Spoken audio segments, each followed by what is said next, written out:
Bismillahirrahmanirrahim. Assalamualaikum warahmatullahi wabarakatuh. Apa kabar anak-anak? Kembali lagi bersama Bunda Maya di kelas 3. Hari ini kita masuk pada pembelajaran tema 1, subtema 3 tentang pertumbuhan hewan, muatan bahasa Indonesia. Masih ingatkah kalian apa itu pertumbuhan? Seperti minggu lalu yang sudah Bunda jelaskan tentang pertumbuhan. Pertumbuhan itu adalah proses makhluk hidup bertumbuh dari kecil hingga menjadi besar. Kalau manusia dari bayi menjadi anak-anak, menjadi remaja, menjadi dewasa, kemudian menjadi tua. Untuk hewan misalnya dari dia baru lahir, menetas, contohnya pada ayam, kemudian dia belajar berjalan, tumbuh bulu-bulunya, tumbuh sayapnya, kemudian dia bisa menjadi ayam yang dewasa. Begitu juga pada tumbuhan yang berkembang biak atau memulai kehidupannya dari biji. Dari biji dia mulai menjadi tunas atau menjadi tumbuhan baru, mulai tumbuh daun-daun mudanya, kemudian dia bertambah tinggi hingga menjadi pohon yang dewasa.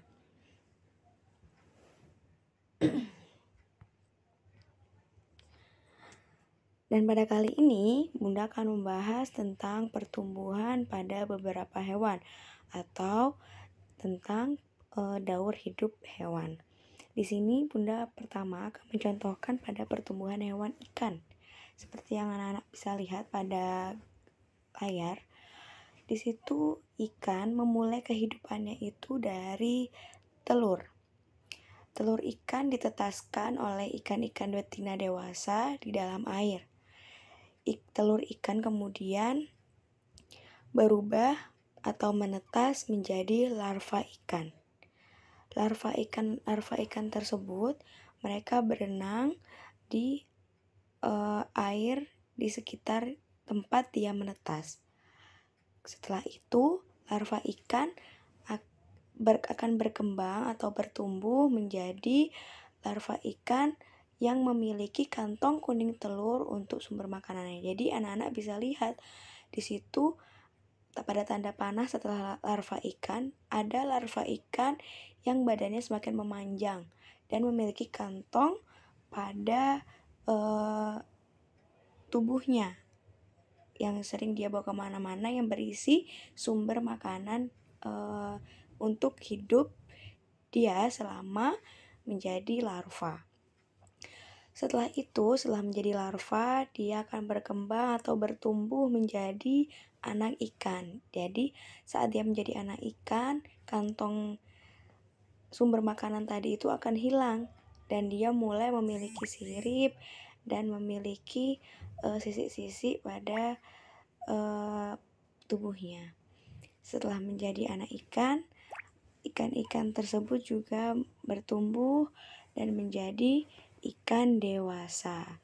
Ikan dewasa terus berkembang, yang mana nantinya sebagian dari mereka akan menelurkan kembali telur-telur ikan yang baru, dan sebagian lagi akan hidup dan mati karena berbagai hal.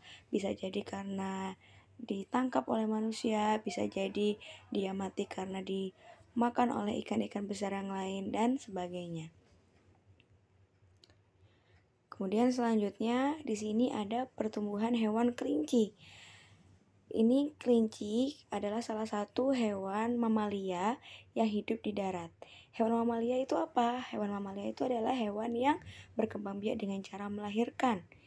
Jadi di sini kita bisa lihat kelinci memiliki sepasang telinga yang panjang dan seluruh tubuhnya memiliki rambut halus untuk menghangatkan tubuhnya. Jadi tadi yang seperti Bunda ceritakan, kelinci adalah hewan mamalia, yang mana kelinci-kelinci itu akan melahirkan anak-anaknya dengan cara dilahirkan, bukan bertelur ya. Nah, anak-anak kelinci yang dilahirkan itu mereka sudah memiliki rambut-rambut halus atau rambut-rambut tipis pada tubuhnya, dan yang digunakan atau yang berfungsi untuk menghangatkan tubuhnya. Dan juga anak-anak kelinci itu memiliki telinga yang panjang dan tangan atau kaki pada tubuhnya. Kelinci memiliki 4 kaki, 2 kaki depannya lebih pendek dari kaki belakangnya, dan kelinci memiliki ekor yang berfungsi untuk menjaga keseimbangan. Jadi seperti kita tahu, kelinci itu bergerak dengan cara melompat. Jadi eh, kelinci memiliki 4 kaki, yang mana 2 kaki depannya itu lebih pendek daripada kaki belakangnya. Dan juga ekor yang dia miliki itu digunakan untuk menjaga keseimbangannya saat melompat. Kemudian ciri-ciri pertumbuhan kelinci: kaki bertambah panjang, badan bertambah besar dan tinggi, telinga bertambah panjang, serta bulu bertambah lebat. Kemudian ada pertumbuhan hewan kupu-kupu. Kupu-kupu memiliki daur hidup hampir mirip dengan serangga-serangga yang lain, karena kupu-kupu itu termasuk pada keluarga serangga. Kupu-kupu memulai daur hidupnya dari telur, ya, sama seperti ikan yang tadi di awal sudah Bunda jelaskan. Jadi kupu-kupu itu berkembang biak diawali dari telur. Daur hidup awalnya itu adalah telur. Telur yang ditetaskan akan berubah menjadi ulat. Ulat-ulat tersebut akan hinggap atau berdiam biasanya di atas daun-daun muda pada pohon-pohon tertentu. Kemudian ulat-ulat tersebut lama-kelamaan akan menjadi kepompong. Jadi selama ulat itu dia berada di atas daun-daun muda, dia akan makan sekenyang-kenyangnya, makan yang banyak, dan lama-kelamaan dia akan berubah menjadi kepompong. Jadi maksudnya saat dia menjadi kepompong itu, dia tidak lagi mengkonsumsi makan apapun. Jadi bisa dikatakan kepompong itu adalah ulat yang mati, yang mana dia hidup bergelantung pada batang-batang atau pohon atau tumbuhan. Kemudian setelah dia menjadi kepompong, selama kurang lebih 40-50 hari, dia akan berubah menjadi kupu-kupu muda. Jadi kepompong yang selama sekian hari itu dia hidup dalam benang-benang kepompong itu atau benang-benang ulatnya, lama-lama dia akan pecah dan menetas kupu-kupu muda. Jadi saat dia itu keluar dari kepompong, kupu-kupu muda yang keluar dari cangkang kepompong itu dia sudah memiliki sayap yang indah yang sudah berwarna-warni. Kupu-kupu muda tersebut mulai belajar terbang dan lama-kelamaan menjadi kupu-kupu dewasa yang nantinya sayap-sayapnya akan berubah menjadi warna yang cantik. Semua makhluk hidup mengalami berkembang biak. Berkembang biak bertujuan untuk memperbanyak jenisnya atau menghasilkan keturunan, sehingga akan terhindar dari kepunahan. Hewan yang telah melahirkan oleh induknya atau hewan yang telah dilahirkan oleh induknya akan mengalami daur hidup. Daur hidup adalah semua tahapan perubahan yang terjadi pada makhluk hidup selama hidupnya. Tadi ya, seperti Bunda jelaskan. Jadi daur hidup itu apa? Daur hidup adalah perubahan, tahapan-tahapan perubahan yang terjadi pada makhluk hidup selama hidupnya. Jadi dari dia telur berubah menjadi ulat, berubah menjadi kepompong, berubah menjadi kupu-kupu muda, dan berubah menjadi kupu-kupu dewasa. Manusia juga demikian. Manusia dilahirkan dari bayi, kemudian menjadi anak-anak, menjadi remaja, menjadi dewasa, dan kemudian akan menjadi tua. Itu yang dinamakan dengan daur hidup. Setelah itu di sini ada contoh daur hidup katak. Katak disebut hewan amfibi. Hewan amfibi itu apa? Hewan amfibi itu adalah hewan yang bisa hidup di darat dan di air. Jadi katak dikatakan hewan amfibi adalah karena katak tersebut bisa hidup di darat dan di air. Sama dengan kupu-kupu dan ikan, katak juga mengawali daur hidupnya dari telur. Jadi katak betina itu bertelur di dalam air. Katak-katak betina itu akan menelurkan telur-telurnya itu di dalam air. Kemudian telur tersebut akan berubah menjadi kecebong. Jadi setelah kurang lebih 10 hari, telur itu menetas menjadi kecebong yang bentuknya menyerupai ikan. Kecebong bernafas dengan insang. Maka dari itu, kenapa hewan amfibi itu atau kata ini dikatakan hewan amfibi? Karena pada saat dia muda atau pada saat dia baru menetas, dia itu hidupnya di air.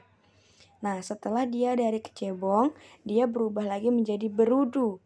Berudu itu apa? Berudu itu adalah kecebong-kecebong kecil yang akan muncul kaki belakang dan disusul kaki depan. Ya, jadi yang tadinya pas dia jadi kecebong itu dia belum mempunyai kaki. Nah, saat dia menjadi berudu, dia memiliki kaki-kaki kecil pada eh, bagian depan dan bagian belakang. Kemudian setelah itu kecebong itu berubah menjadi katak muda.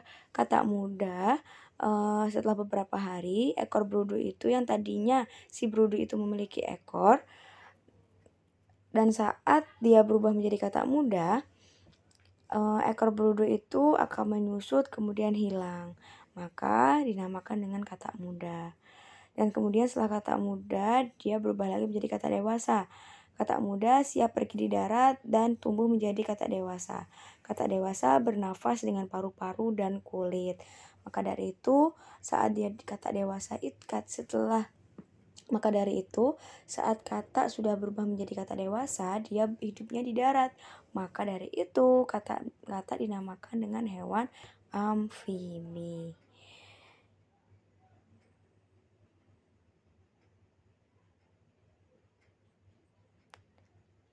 Dapat disimpulkan bahwa untuk tumbuh, hewan memerlukan makanan dan minuman.